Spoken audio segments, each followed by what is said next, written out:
Peringatan keras untuk Anda, Bapak dan Ibu yang sudah menginjak usia 60 tahan ke atas. Tahukah Anda bahwa di balik kenyamanan dan kelezatan makanan sehari-hari yang sering Anda santap, ada ancaman serius yang mengintai kesehatan otak dan jantung Anda? Jangan kaget jika saya katakan bahwa beberapa makanan favorit Anda selama ini bisa jadi adalah bom waktu yang secara perlahan tapi pasti merusak pembuluh darah di otak Anda, membuka jalan lebar bagi terjadinya stroke. Bayangkan, pagi hari Anda menikmati seporsi nasi uduk dengan irisan sosis, siangnya makan mie instan, dan malamnya menggoreng lauk dengan minyak sisa pakai. Kebiasaan-kebiasaan kecil ini, yang sering dianggap sepele, ternyata menumpuk dan menciptakan kerusakan fatal dalam tubuh. Risiko stroke, demensia, bahkan penyakit Alzheimer bisa meningkat drastis hanya karena pilihan makanan yang salah. Ini bukan sekadar mitos, ini adalah fakta medis yang sering terabaikan. Halo Bapak dan Ibu sekalian, apa kabar hari ini? Selalu sehat dan semangat ya. Terima kasih banyak sudah meluangkan waktu untuk mampir di video kali ini. Dan bagi Anda yang baru pertama kali bergabung, selamat datang di channel Sahabat Lansia Sehat. Di sini kita akan selalu membahas berbagai tips dan informasi penting untuk menjaga kualitas hidup di usia senja. Hari ini kita akan membahas topik yang sangat krusial dan seringkali diabaikan. Jangan anggap sepele, ini makanan yang perlahan rusak otak dan picu stroke di usia 60. Anda mungkin berpikir, saya sudah puluhan tahun makan ini, itu baik-baik saja kok. Namun, perlu Anda ketahui, kerusakan yang ditimbulkan oleh makanan tertentu seringkali bersifat akumulatif. Artinya, dampaknya tidak langsung terlihat, melainkan menumpuk seiring waktu, hingga suatu saat memicu masalah kesehatan serius, seperti stroke secara ilmiah. Makanan yang kita konsumsi sangat memengaruhi kondisi pembuluh darah, saraf, dan sel-sel otak. Nutrisi yang tepat bisa menjadi pelindung, sementara zat-zat berbahaya bisa menjadi racun yang merusak secara diam-diam. Kita akan kupas tuntas jenis-jenis makanan yang perlu Anda waspadai, dan bagaimana cara menggantinya dengan pilihan yang lebih aman dan menyehatkan. Sebelum kita masuk ke pembahasan inti, saya ingin tahu, dari kota mana Anda menonton video ini, dan berapa usia Anda saat ini. Silakan tulis di kolom komentar di bawah ya. Jangan lupa juga untuk menyukai video ini dan subscribe ke Sahabat Lansia Sehat, agar Anda tidak ketinggalan berbagai tips dan ilmu terbaru dari kami. Sekarang, mari kita bahas. Sebagai dokter yang telah berpraktik lebih dari 20 tahun, saya telah melihat banyak sekali kasus stroke yang sebenarnya bisa dicegah. Kuncinya seringkali terletak pada hal yang paling fundamental, pola makan. Kita akan membahas pentingnya pola makan sehat bagi lansia di atas 60 tahun untuk mencegah stroke. Pandangan ini juga didasari oleh filosofi dan pengalaman para ahli, seperti seorang dokter senior dari Jepang yang bahkan mencapai usia 102 tahun dengan kesehatan prima. Beliau selalu menekankan bahwa usia panjang dan bebas penyakit berat adalah cerminan dari disiplin makan dan gaya hidup. Ada 5 jenis makanan utama yang berdasarkan pengalaman klinis dan berbagai penelitian. Saya sarankan untuk Anda hindari atau kurangi secara signifikan setelah usia 60 tahun. Ini bukan sekadar larangan, melainkan rekomendasi kuat demi kualitas hidup Anda yang lebih baik. 1.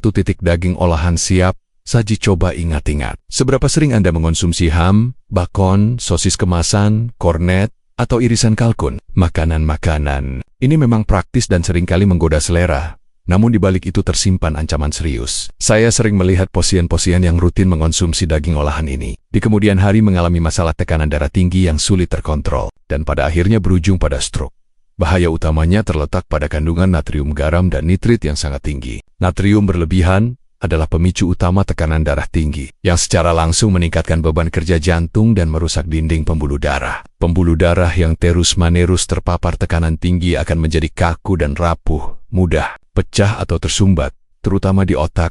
Nitrit, di sisi lain, adalah senyawa yang ditambahkan untuk pengawetan dan pewarna. Ketika masuk ke dalam tubuh, nitrit dapat membentuk senyawa yang mengikis lapisan dalam pembuluh darah disebut endotelium. Bayangkan saja, lapisan halus yang seharusnya melindungi pembuluh darah Anda perlahan terkikis. Ini akan memicu terjadinya peradangan kronis dan pembentukan plak kolesterol yang makin mempersempit aliran darah. Jika plak ini pecah dan menyumbat pembuluh darah di otak, maka terjadilah stroke iskemik.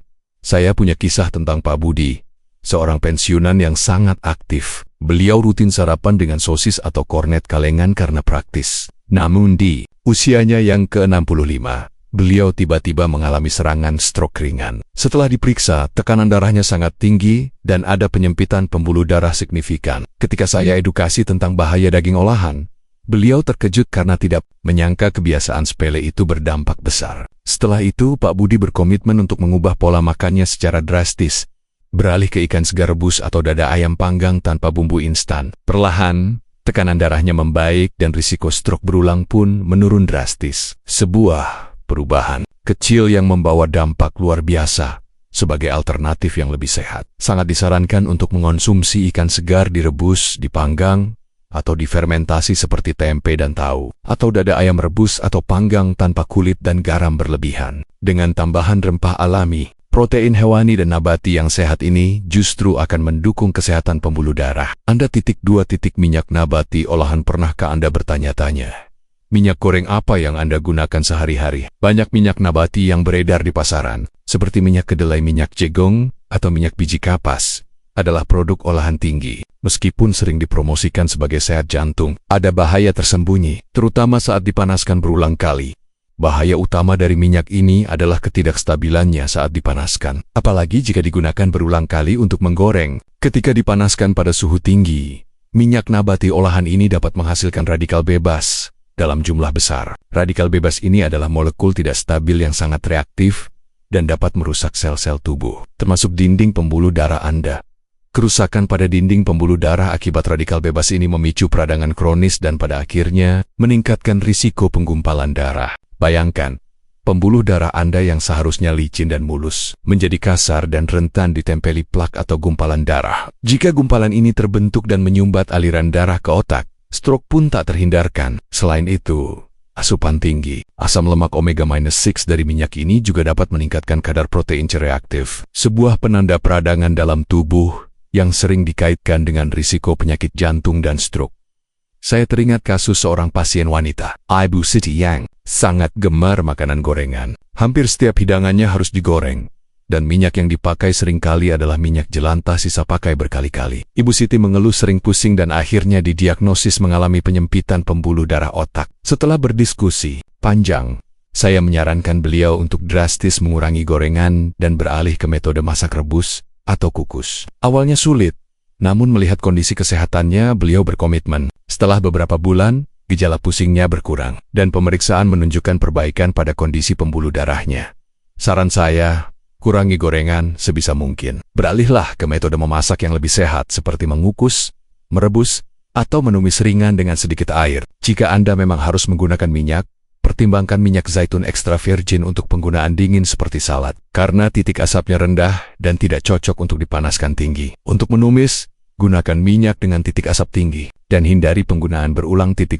Roti putih dan karbohidrat olahan. Siapa yang tidak suka roti putih lembut, mie instan yang praktis, atau nasi putih hangat? Makanan-makanan ini adalah bagian dari pola makan banyak orang. Namun bagi lansia di atas 60 tahun, konsumsi berlebihan bisa menjadi bumerang. Karbohidrat olahan ini seringkali menjadi pemicu utama masalah gula darah. Bahaya utamanya adalah karena tepung olahan dalam makanan ini sangat cepat diubah menjadi glukosa gula darah setelah dikonsumsi. Ini menyebabkan lonjakan gula darah drastis yang sangat tinggi dalam waktu singkat. Lonjakan gula darah ini menimbulkan stres besar pada sistem vaskular otak dan merusak elastisitas pembuluh darah. Pembuluh darah yang seharusnya fleksibel dan elastis menjadi kaku dan rentan pecah atau tersumbat. Kerusakan ini dapat menjadi penyebab utama stroke iskemik, yaitu stroke yang disebabkan oleh penyumbatan pembuluh darah. Selain itu, lonjakan gula darah yang terus-menerus juga berkontribusi pada terjadinya resistensi insulin dan akhirnya diabetes. Tipe kedua, diabetes sendiri adalah faktor risiko utama untuk stroke. Karena gula darah tinggi kronis merusak pembuluh darah di seluruh tubuh termasuk otak. Jadi, konsumsi karbohidrat olahan ini seperti membuka pintu bagi diabetes dan stroke secara bersamaan. Saya memiliki pasien, sebut saja Bapak Hari, yang sangat gemar roti putih dan mie instan karena praktis untuk sarapan atau makan malam. Beliau didiagnosis prediabetes di usia 62 tahun, namun tidak terlalu mengindahkan saran saya untuk mengurangi karbohidrat olahan. 3 tahun kemudian, beliau mengalami stroke yang cukup parah, dan dokter yang menangani menemukan bahwa gula darahnya melonjak drastis sesaat sebelum kejadian. Ini adalah bukti nyata bagaimana kebiasaan makan yang sepele dapat berdampak fatal. Jika tidak dikendalikan, sebagai alternatif yang lebih sehat, sangat direkomendasikan untuk beralih ke biji-bijian utuh. Pilihlah beras merah misoba dari gandum utuh atau oat giling kasar. Biji-bijian utuh mengandung serat tinggi yang membantu menstabilkan kadar gula darah, memberikan energi lebih lambat dan berkelanjutan, serta mengandung lebih banyak nutrisi. Penting untuk kesehatan otak dan pembuluh darah Anda. 4. Makanan dan minuman. Manis berlebihan. Siapa yang bisa menolak godaan QQ manis, minuman bersoda, permen, atau dessert yang lezat? Bagi banyak orang, gula adalah sumber kenyamanan. Namun, bagi tubuh lansia, asupan gula berlebihan adalah racun yang bekerja secara perlahan namun pasti. Ini bukan hanya tentang risiko diabetes, tetapi juga dampak langsung pada kesehatan otak dan pembuluh darah. Gula dalam jumlah besar, terutama gula tambahan yang ditemukan dalam makanan olahan dan minuman manis, memicu lonjakan kadar gula darah. Lonjakan ini menyebabkan peradangan kronis di seluruh tubuh, termasuk di dalam pembuluh darah otak. Peradangan adalah akar dari berbagai penyakit degeneratif, dan dalam konteks stroke, peradangan merusak lapisan halus pembuluh darah, membuatnya rentan terhadap pembentukan plak dan penggumpalan. Semakin sering Anda mengonsumsi gula berlebih, semakin parah peradangan ini akan terjadi, dan semakin tinggi risiko kerusakan pada pembuluh darah Anda. Selain itu, asupan gula berlebihan juga dapat menyebabkan resistensi insulin, di mana sel-sel tubuh menjadi kurang responsif terhadap insulin. Ini memaksa pankreas bekerja lebih keras, dan pada akhirnya dapat berujung pada diabetes tipe kedua. Seperti yang sudah saya sebutkan, diabetes adalah faktor risiko kuat untuk stroke. Bahkan, studi menunjukkan bahwa konsumsi gula berlebih juga dikaitkan dengan penurunan fungsi kognitif dan peningkatan risiko demensia, karena gula dapat merusak koneksi saraf di otak. Saya punya kisah tentang seorang pasien, Ibu Fatimah, yang dulunya tidak bisa lepas dari teh manis dan QQ setiap sore. Beliau tidak punya riwayat diabetes, tapi suatu hari ia mengeluh sering pusing, dan daya ingatnya menurun drastis. Setelah pemeriksaan menyeluruh, ditemukan ada tanda-tanda awal penyempitan pembuluh darah otak dan kadar gula darahnya cenderung tinggi meski tidak sampai diabetes. Setelah saya edukasi tentang bahaya gula dan Ibu Fatimah mulai membatasi asupan gula secara ketat, menggantinya dengan buah-buahan segar, perlahan pusingnya berkurang dan daya ingatnya sedikit membaik. Ini menunjukkan bahwa bahkan tanpa diabetes, gula berlebih tetap berbahaya.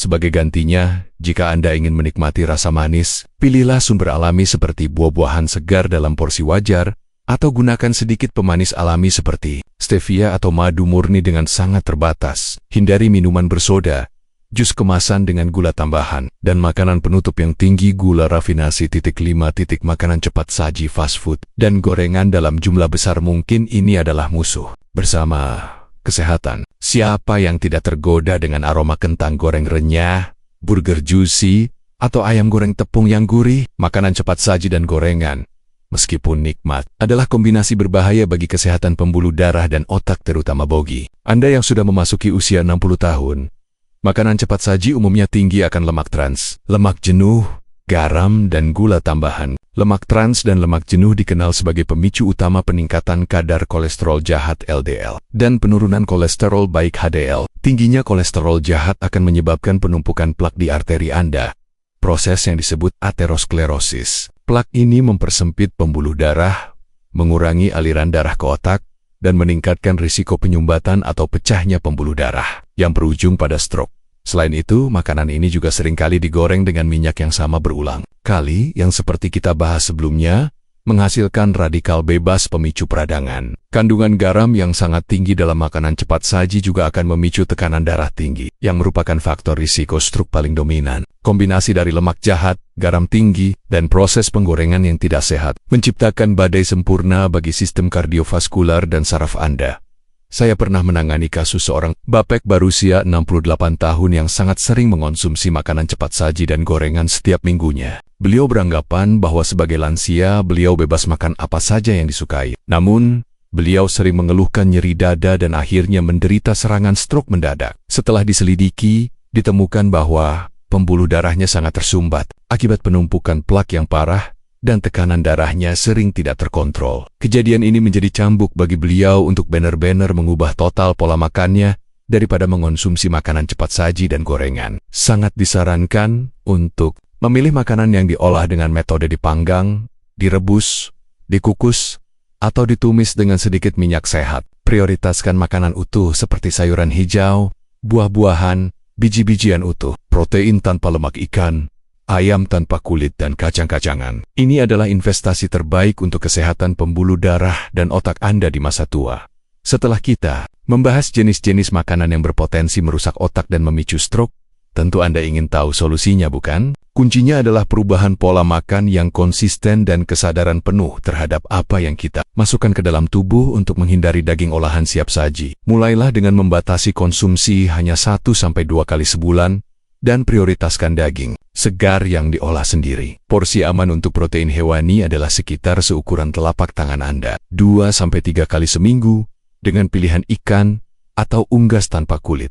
Terkait minyak nabati olahan dan gorengan, saya sangat menyarankan untuk mengurangi konsumsi gorengan seminimal mungkin, idealnya tidak lebih dari 1-2 kali seminggu. Gunakan minyak zaitun extra virgin atau minyak kelapa murni dalam jumlah terbatas untuk menumis sebentar. Dan hindari penggunaan berulang. Metode memasak seperti mengukus, merebus, atau memanggang adalah sahabat terbaik Anda untuk roti putih.